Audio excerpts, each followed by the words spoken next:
All right, time for another review of an episode of Space 1999. And this one, which in a way, like the last one, Troubled Spirit, I said was kind of works like a Halloween episode because it involves like what looked like a seance that started the whole problem. And the spirit of the guy, which apparently was his future self that was haunting him and the crew and all that. But this one is sort of like once again communicating with the dead, and it's this creepy environment that they find themselves in. And gonna say, I think it's one of the better ones. You know, I've been pretty hard on Space 1999 here and there because some of their concepts I think are a little off and whatnot. But this one, with all the moons traveling along, you know.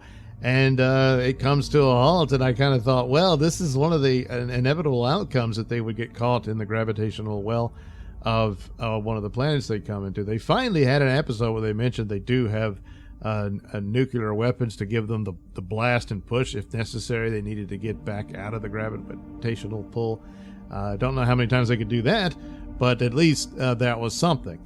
But anyway, so they come into this vicinity of a planet that appears to be dead, and then all their power begins to fail and all this weird stuff, which is suggestive there's some sort of power at work here, and they kind of leave it somewhat vague, but it would have to be. And I don't know if it's like the psychic powers of the spirits of the dead did it or what. But it's more about the atmospherics and whatnot, as they put it that way. And this one is a little bit strange. They have it narrated by Martin Landau's character. And that, I guess, he's still a little baffled as to what exactly happened and doesn't quite know or understand. But anyway, they realize they're stuck. They can't go anywhere, and they're just going to have to pack up supplies and move to the planet. The problem is it is a dead world, and they're trying to figure out how long their supplies can last when they try to restart the soil and grow, a garden and whatever, so they can feed themselves and survive on that planet and make a settlement. But they explore it, and it appears the reason the planet's dead is because the original populace had a nuclear war. So he's like, we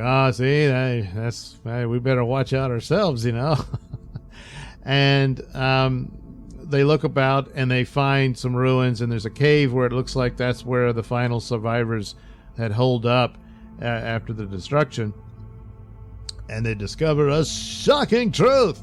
And there's no way around it to say, well, does it just posit the possibility? No, they discover language written on the walls of the cave, and it's all in Sanskrit. And that's one of the earliest languages, if not the earliest, I believe, that we have on Earth. And so they say, holy crap, so there it is. The origin of man is that humans came from another world. And it's one of these old stories that keeps coming up, Battlestar Galactica does it and all that, that we're descended from some sort of aliens who settled on this planet, and we've just long forgotten our true origins. And there's another one that's kind of resurfaced now, that we're originally from Mars and stuff like that. There's, and then there's also the theory that, the microbes on Mars might have been blasted by an asteroid, came onto Earth, and then life grew on that. And, but what have you, that's the premise they've set up. And as far as the canon of Space 1999, I say, well, that's got to be it. So this planet that's called Arkadia, and so the title is the Testament of Arkadia.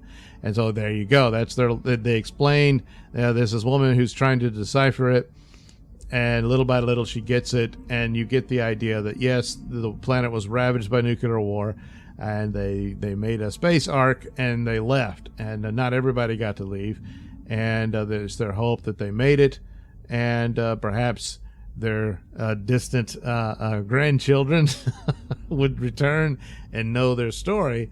And apparently that's exactly what's happened here. The woman who's seeing it and her boyfriend, they become obsessed with the planet, and perhaps, and by means of, there's no real explanation as to why the alpha base can't move or anything, or why it's losing power. So you have to assume that, there's some sort of power here, or the intelligence of the people still, I don't know, possesses the planet or what have you. And so they become obsessed with the idea of these people, and they want to restore the planet of Arkadia, and they believe this is our true home, this is where we came from, and we need to develop this planet. But they discover they don't think they can do it, or Koenig, and they realize they might be able to escape and all this stuff. It seems like that happened as they were going, but anyway, they had this incident where they're in the caves and there's actual bodies, there's skeletons, the skeletal fossilized remains of the people, and suddenly they all appear to come back to life, or they don't move or anything, they just sit there and the flesh is back on them and their hair and everything, and it's all dark and stuff. It's, that's why it says it might be another Halloween episode. It's kind of creepy, but the couple witnesses this, and so now they're determined. Says, no, we gotta rebuild this world. But Koenig is like, no, we're leaving. And so they take the Dr. Russell hostage and all this, and they demand the supplies. Well, Alpha needs the supplies to survive, because they don't know if they can leave or not. They've decided not to stay on the planet. But they manage to force his hand, so they take the supplies, they steal a shuttle, and they go back down. They have all this standoff with him, but ultimately they get back down there to become the new Adam and Eve of that world. And then as they do, the power comes back on at Alpha Base, and they're, hey, we can leave. And so they do, and with the power they can restore their food supplies and whatnot. And so they're just like, well, that's that.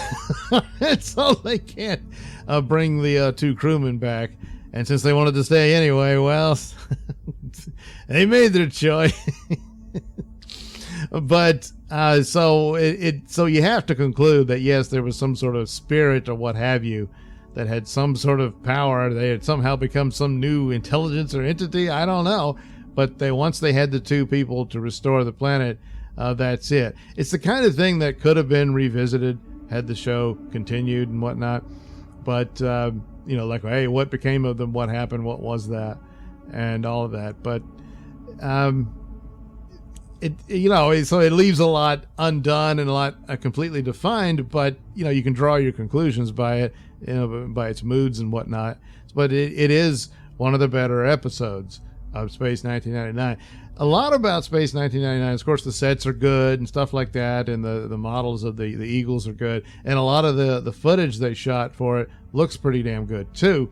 Certainly for the era of the spaceships flying around, and but sometimes, not so much. This one, there's some really good shots where they're in orbit and stuff, and then when they come into land, it's kind of this weird thing where it's in between.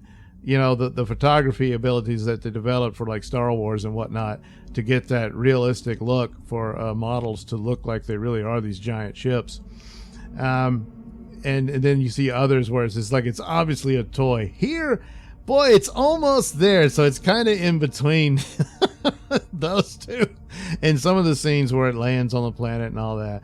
But yeah, it's good enough for the purposes of what it does. And so Testament of Arkadia, is one of the better episodes of Space 1999.